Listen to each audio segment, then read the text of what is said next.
Hey guys, कैसे हो आप सब? उम्मीद करता हूँ सब ठीक रहोगे। पिछला मॉक इंटरव्यू हुआ था तरुण भैया के साथ। मैंने जहाँ पे मैंने नहीं, तरुण भैया ने बात किया था बैक एंड डेवलपमेंट के बारे में। हम लोग ने नोट जेएस पे एक मॉक इंटरव्यू लिया था जहाँ पे नोट जेएस के रिलेटेड बहुत सारे क्वेश्चंस, बहुत सारे इंपॉर्टेंट चीज़ें जो कि यूजुअली इंटरव्यूज़ में पूछे जाते हैं, वो सारी चीज़ों पे हमने ध्यान दिया था। तो आज की इस वीडियो में हम क्या करने वाले हैं? भाई मैं बोला चलो हरी भाई है हमारे साथ, फ्रंट एंड डेवलपर है, चलो एक मॉक इंटरव्यू ले जाते हैं। तो यहाँ पे मेरे सामने बैठे हैं हरी सर। उनके साथ आज एक मॉक इंटरव्यू लिया जाएगा जहाँ पे मैं इंटरव्यू लूँगा हरी का। एंड लाइक जो भी most probable probable interview questions है, जो कि मतलब मैंने ये हमारे फ्रेंड्स के साथ भी पूछ के मैंने ये क्वेश्चनर प्रिपेयर किया कि हाँ ये क्वेश्चंस पूछ सकते हैं। एंड मोस्टली ये एक प्रॉपर इंटरव्यू जैसा रहेगा कि जैसे सामने से आके पूछते कि tell me about yourself and all those things, project से भी जाएंगे। तो ये अराउंड रह सकता है 30 मिनट्स का या 45 मिनट्स का इंटरव्यू, बेस्ड ऑन हमारा कैसे कॉन्वर्जेशन जा रहा है। तो चलते हैं, ये वीडियो शुरू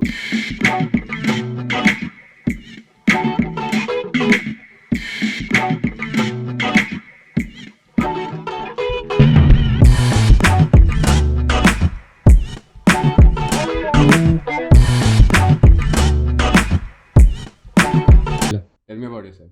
Myself Harikrishnan Prasanna Kumar and I am pursuing my computer engineering in Universal College of Engineering. Okay, so you have come here for a mock interview and today will be talking basically on the front end part. So starting from the basics, tell me what is HTML. So full form is HTML is hypertext markup language. So basically वो website का skeleton build करने के लिए use होता है.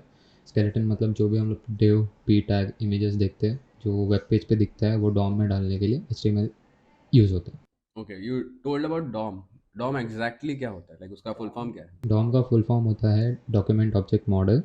ये एक ऐसा मॉडल है जब ब्राउज़र के पास रिक्वेस्ट आता है तभी हमारा ब्राउज़र एक ऑब्जेक्ट मॉडल क्रिएट करता है जो एक स्ट्रक्चर होता है जो भी डिविजन्स उसके इनहेरिटेंस इनहेरिटेंस मतलब जो पेरेंट्स के अंदर रहता है, पेरेंट्स से कोई भी इनहेरिटेड है, रिलेटेड है, वो सब डॉम के अंदर हम लोग को दिखता है.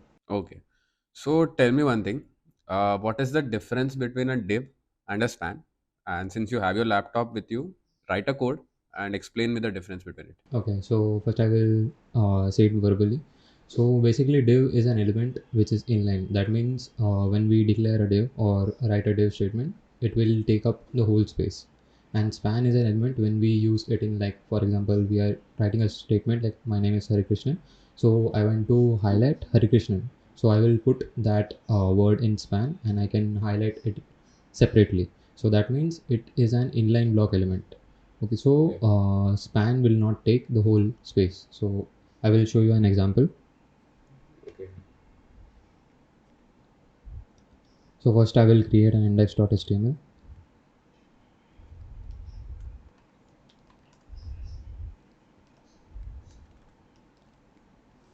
So I am using boilerplate here, HTML5. साथ ही साथ गाइस, सॉरी टू इंटरप्ट हरी, साथ ही साथ एक चीज़ याद रखना गाइस कि कभी भी आप एक मॉक इंटरव्यू दे रहे हो या एक रियल टाइम भी इंटरव्यू दे रहे हो ना, ये लेजिट कैसा, ये एक ऑफलाइन इंटरव्यू है, लाइक 1 to 1 है।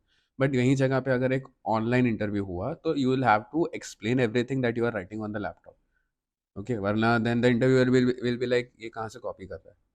So like the way Hari is explaining right now, you will have to do the same thing. Okay.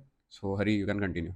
सो मैंने यहाँ पे एक बॉयलर प्लेट यूज़ किया जो हम लोग को VS कोड में अवेलेबल था, HTML:5 करके. सो यहाँ पे एक बॉडी टैग है, उसके अंदर मैं एक div डिक्लेयर कर देता हूँ, div डॉट. सो ये जो अभी div डॉट करके लिखा है वो एक एमिट एब्रीवेशन है जो हम लोग को क्लास नेम डालने के लिए एक एट्रीब्यूट पहले से प्रोवाइड कर देता है. तो मैं यहाँ पे फर्स्ट div करके क्लास नेम दे देता हूँ. अंदर I will be writing my name, प्रसन्न कुमार. ओके. सो अभी स्टाइल शीट भी लिंक कर देता हूँ, उसके लिए भी मैं एमिट एब्रीवेशन यूज़ कर रहा हूँ. सेव कर देता हूँ एंड स्टाइल शीट के लिए यहाँ पे एक डॉक्यूमेंट क्रिएट कर देता हूँ, CSS. Okay. So basic styling दे देता हूँ बॉडी के लिए, that is 100 width for height and sorry 100 width and 100 height.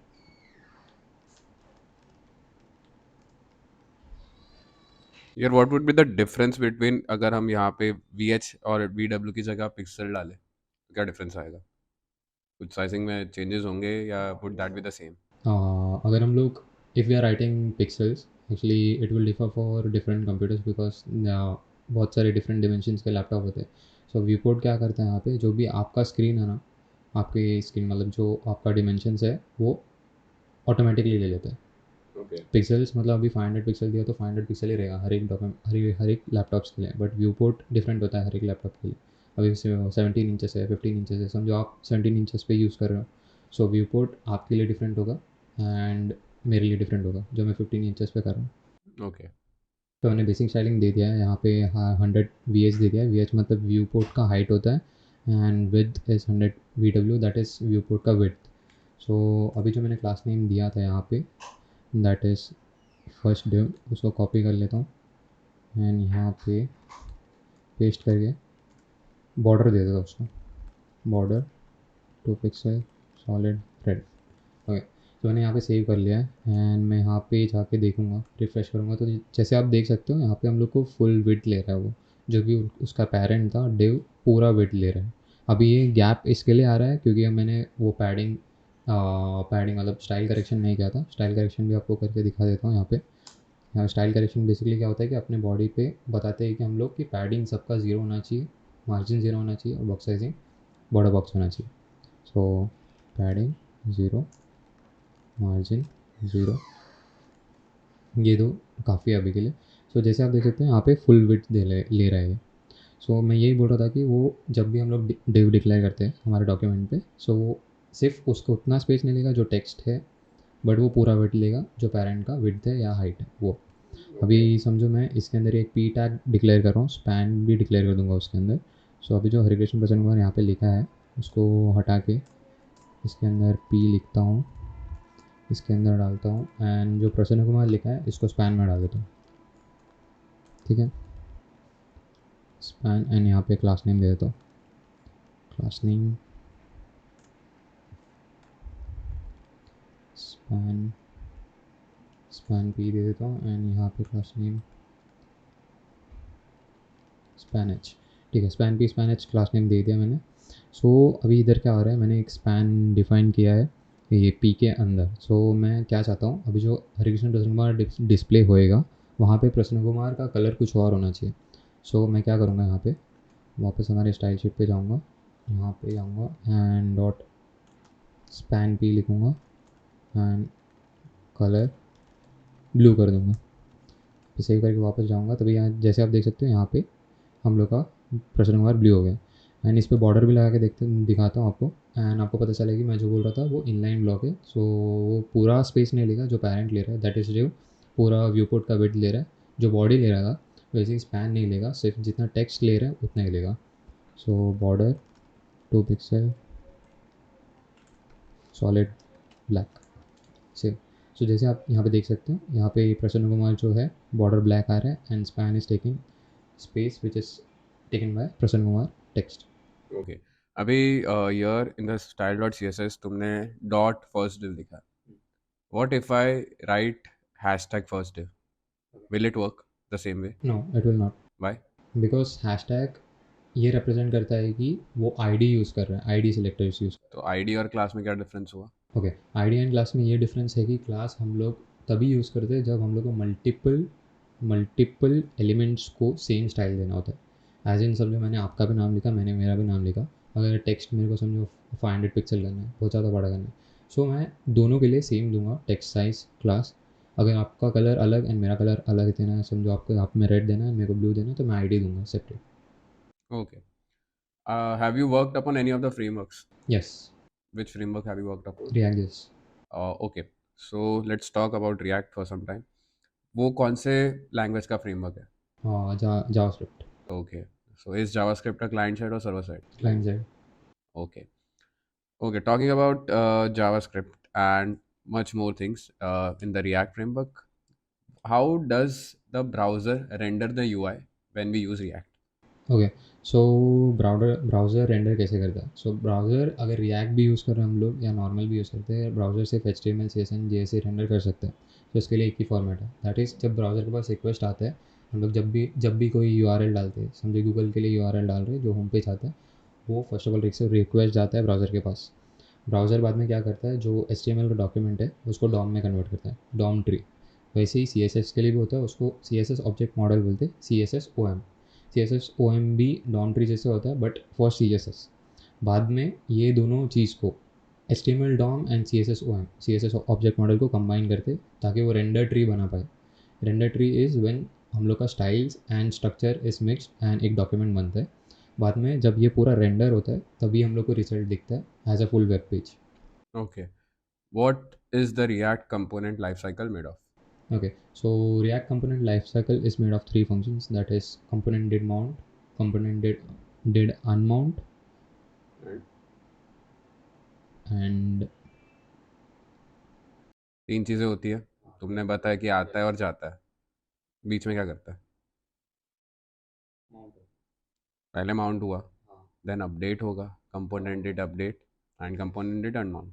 तो तीनों के क्या, why do this three states और the three life cycle methods exist, क्यों रहते हैं? वो तीन चीज़ें क्या करती है, उनका क्या रोल रहता है? ये तीन फंक्शंस का बेसिकली बहुत बहुत मेजर रोल है। ठीक है, कंपोनेंट डिड माउंट मतलब जब भी हम लोग कोई भी कंपोनेंट रेंडर हो, मतलब हम लोग कोई भी कंपोनेंट या बटन पे क्लिक करते हैं तो उसका एक फंक्शन होता है, एक कंपोनेंट को रेंडर होने में ट्रिगर करता है वो। सो उसको ही माउंट बोलते हैं। जब मैं समझो एक बटन दबा रहा हूँ, सो nav बार हाइड हो रहा है, या हैमबर्गर मेन्यू पे क्लिक कर रहा हूँ तो हम लोग को एक्स्ट्रा nav बार दिख रहा है, तो उसको एक कंपोनेंट आ रहा है, कंपोनेंट लाइक लिंक्स आ रहे हैं एंड डॉम पे माउंट हो रहे हैं, उसको कंपोनेंट डिड माउंट बोलते हैं। जब कंपोनेंट डिड अपडेट के बारे में बात करेंगे, उसको हम लोग ऐसा रिप्रेजेंट कर सकते हैं कि हम लोग स्टेट चेंज हो रहा है तो स्टेट का वैल्यू अपडेट हो रहा है। वैसे लिंक में क्लिक कर रहा हूँ, समझो लिंक एक एक्टिव लिंक नहीं था, मैं क्लिक करने के बाद एक्टिव लिंक बना, दैट मीन्स उसका स्टेट चेंज हुआ, उसको कंपोनेंट डिड अपडेट बोलते हैं। उसके बाद जब मैं वापस हैमबर्गर मेन्यू पे क्लिक करूँगा तो वो हाइड हो जाता है, मतलब जो लिंक्स में अभी पहले बार आए थे, माउंट हुए थे, अपडेट हुए थे, एंड जब वापस जाता है उसको डेड अनमाउंट बोलते हैं। Okay, very good. Till now the question and answers are like, ये ऐसे ही kind of question and answer sessions होते हैं, लाइक इंटरव्यूअर पूछते जाता है उसको पर्टिकुलर टेक स्टैक पे, जैसे हरी का यहाँ पे रिएक्ट है तो मैं रिएक्ट पे पूछता जा रहा हूँ, अगर कुछ और उसने फ्रेमवर्क पे यूज़ किया रहता तो I would go on that part. So now talking about, चलो रिएक्ट से हट के, आपने एपीआई पे काम किया है, सो एपीआई का क्या फुल फॉर्म होता है and what does it do? Okay, so basically API's full form is Application Programming Interface, and it allows us to use services which are not directly accessible for a particular user. Okay, what is a rest API? Okay, REST API का full form मेरे को याद नहीं है। Okay, rest API means representational state transfer, and mostly jitne websites that use it, mostly all the websites use it to get their work done. uh, do you know what are the four methods that we use for handling the data using REST API? Basically for any REST API and any normal API, these four methods are important. That is get, post, delete, and update. Okay, what are some of the API testing tools that we use? Okay, so two major API testing tools are Postman and Thunderclient. Okay, API testing tools use करते हैं, and जो data आता है वो क्या format में आता सो पहले तो डिफरेंट फॉर्मेट्स में होता था, दैट इज़ XML। अभी जेसन फॉर्मेट यूज़ होता है, very popular format, that is JavaScript object notation. है? Okay, see, now you can open the docs that I have shared with you. I'll give you a question based on API. You just tell me what is to be done. See, there is a lift 1, okay, and there is a lift 2, correct? The lift 2 is not working. The lift 2 is मतलब खराब है वो चीज़, and the lift 1 is working. And this is basically जहाँ पे जैसे lift work करता है, it works on the basis of API calls. Okay, ये API कॉल की मदद से काम करता है लिफ्ट पूरा। Tell me how many API calls do I have to to make the lift work regularly? Total कितने API कॉल्स करूँगा जिससे वो लिफ्ट काम करेगी? You can take up your time, think about it and let me know what the way you are thinking, and keep on writing what you think right now. Okay, so to clarify मैं एक बार question repeat करना चाहता हूँ। सो आप ऐसा बोल रहे कि हमारे पास दो लिफ्ट है, हाँ, lift one and lift two, and lift two is not working, या and the working of lift one and two is on API calls, हाँ.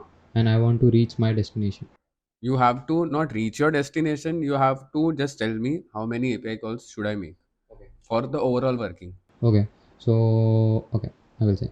So according to me, अभी सिचुएशन ऐसा है कि फर्स्ट लिफ्ट काम कर रहा है एंड सेकंड लिफ्ट काम नहीं कर रहा है, एंड मुझे समझो मैं एज्यूम करता हूँ कि मेरे को कोई पर्टिकुलर फ्लोर पे जाना है. सो वी बेसिकली लिफ्ट का वर्किंग वर्किंग जान लेते हैं. मैं लिफ्ट को समझो कोई फ्लोर पे है, सो ग्राउंड फ्लोर तक बुलाने के लिए एक क्लिक करूँगा, that is one API call. जब अंदर जाऊँगा तभी फ्लोर सेलेक्ट करने के लिए एक क्लिक करूँगा. Keep on writing what you are telling. Okay, so first will be calling the lift to the ground floor.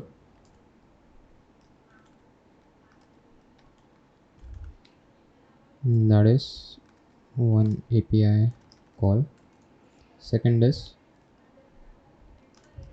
choose the floor going.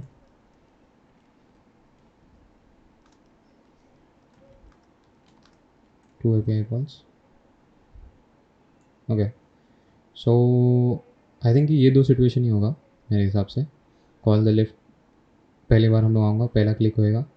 Okay, so there will be, हाँ, two clicks, that means two API calls. Okay, तो lift के बाकी कोई functionalities नहीं है, alarm नहीं है, fan नहीं है लिफ्ट में, वो तुम कंसिडर नहीं करोगे? तो how many API calls? That means if we are considering alarm and fan, then two API calls will be increased Okay. separately. If Can you you if we are optimize? Can you optimize this? if we are considering the if we are considering fans and alarms API call in one, then we can say it has three API. Total API calls would be? It would be 4, right? Because you said call the lift to the ground floor would be 1. Choose the floor to which I'm going should be 2. That would be 3. And the third one that you would be taking for the... First API call is to call the lift at the ground. Okay. Second is to choose which floor I am going, Okay. and third is combining both of them, that is alarm and fan.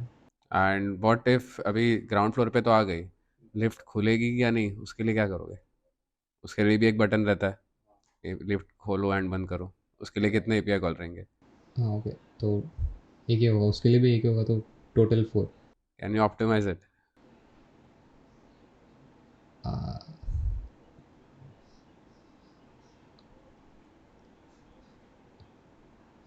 No. Actually you can optimize it. The thing that you can do here is that alarm and fan के लिए एक API call होगा. You can use a conditional operator there कि अगर alarm नहीं चल रहा है तो ये करो, फैन नहीं चल रहा है तो ये करो. Then would be the one for the open and close of the lift, either open or close, your ternary operator that we know, that we use. And the third one would be the going to the location. Like if I'm from the ground floor and I want to go to the fifth floor, I'll just make a single API call because वो एक lift पे जा रहा हूँ, I am going to a particular floor, particular destination पे जा रहा हूँ, so that would be a single API call. Okay, so as we know कि जो एपीआई का डेटा आता है, यू सेड कि वो जेसन फॉर्मेट में आता है. Can we have a nested JSON? Yeah. Okay, and ये लिफ्ट वाले एग्जांपल में what would be the data that would be passed, like जो की वैल्यू पर रहेगा वो किस चीज़ का रहेगा? हम लोग का की वैल्यू पे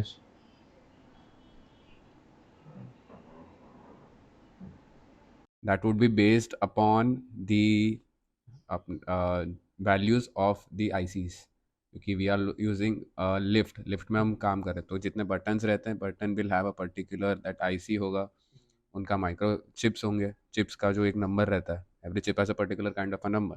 सो all the data that will be sending there would be the number of the chip, जो उसका आईडी रहेगा या पर्टिकुलर एक मॉडल नंबर आता है, the way they are represented. जैसे वो 0101 होता है, that will represent in a binary form, तो वो चीज़ें that will be passed here. So yeah, this was it. Tell me something about the projects that you have done till now. So I made a website which tracks cryptocurrency's value using CoinGecko's API, namely Track Crypto.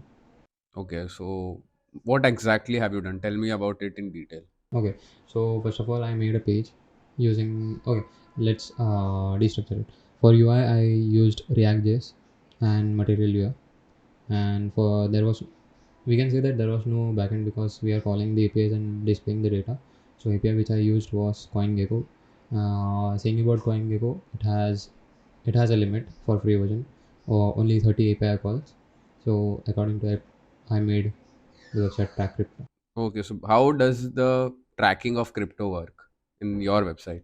Okay, actually, the this part tracking of crypto was done by CoinGecko's API, because all the information was coming through this API and updated through this API. So basically, you have just taken an API and showed the result.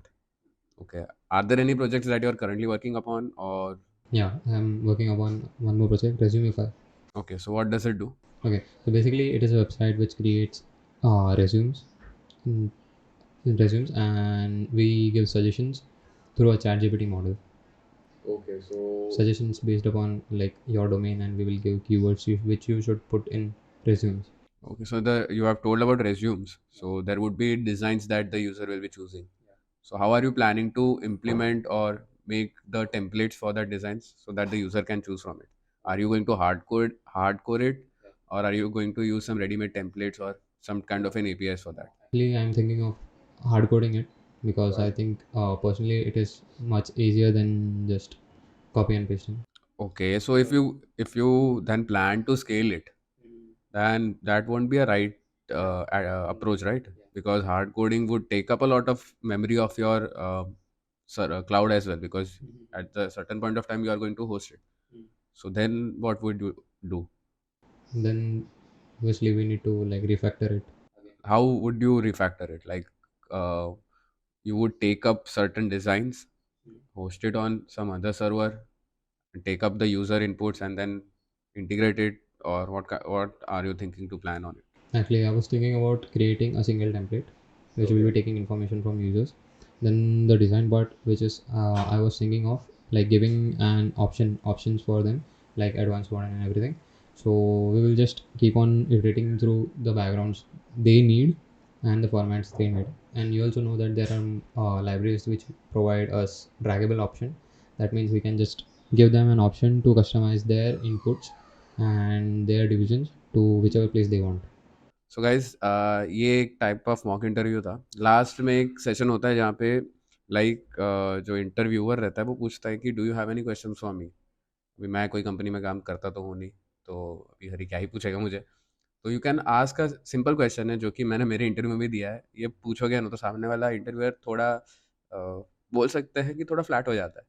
मैंने उसको क्या पूछा था कि sir आप ये company में क्यों आए हो? अपने को तो वो कंपनी में जाना है, क्योंकि अपना कुछ अलग रीज़न्स है कि हाँ, मुझे कंपनी का वर्क एनवायरनमेंट अच्छा लगता है। मुझे ये कंपनी का जो सर्विस है, जो लाइक अगर आप एक सर्विस बेस्ड कंपनी में जा रहे हो या प्रोडक्ट बेस्ड में जा रहे हो, तो उनका जो प्रोडक्ट या सर्विस है, वो अच्छा लगता है। आप पूछ सकते हो कि भाई सामने वाला इंटरव्यूअर है, आप क्यों आए यहाँ पे? आपका क्या रीज़न था कि ये कंपनी में आपने जॉइन किया? ठीक है? तो ये सम प्रोबेबल क्वेश्चंस थे, जो कि बहुत सारे फ्रंट एंड मॉक इंटरव्यूज़ में पूछे जाते हैं, not mock interviews, front end interviews में पूछे जाते हैं। एंड लाइक या Hari could be a very good example जहाँ पे एक प्रॉपर फ्रंट एंड डेवलपर को इतना नॉलेज तो बेसिक होना ही चाहिए। एंड लाइक ऐसे ही काम होता है जैसे मैंने हरी को बोला कि हाँ ये गूगल डॉक्स है, यहाँ पे you can tell me and बताते जाओ कि क्या क्या चीज़ें आप करने वाले हो। एंड जैसे वी एस कोड पे हम लोग ने एक ऑप्शन रखा था लाइव शेयर करके, so I can see and as well as Hari can see it. फिलहाल तो this was the mock interview and I hope you guys like it. तो गाइस फिलहाल वीडियो में इतना ही। अगर आपको ये वीडियो अच्छा लगा तो लाइक करना, शेयर करना और चैनल को सब्सक्राइब करना मत भूलना। मिलते हैं अगले वीडियो में। Until then, bye bye.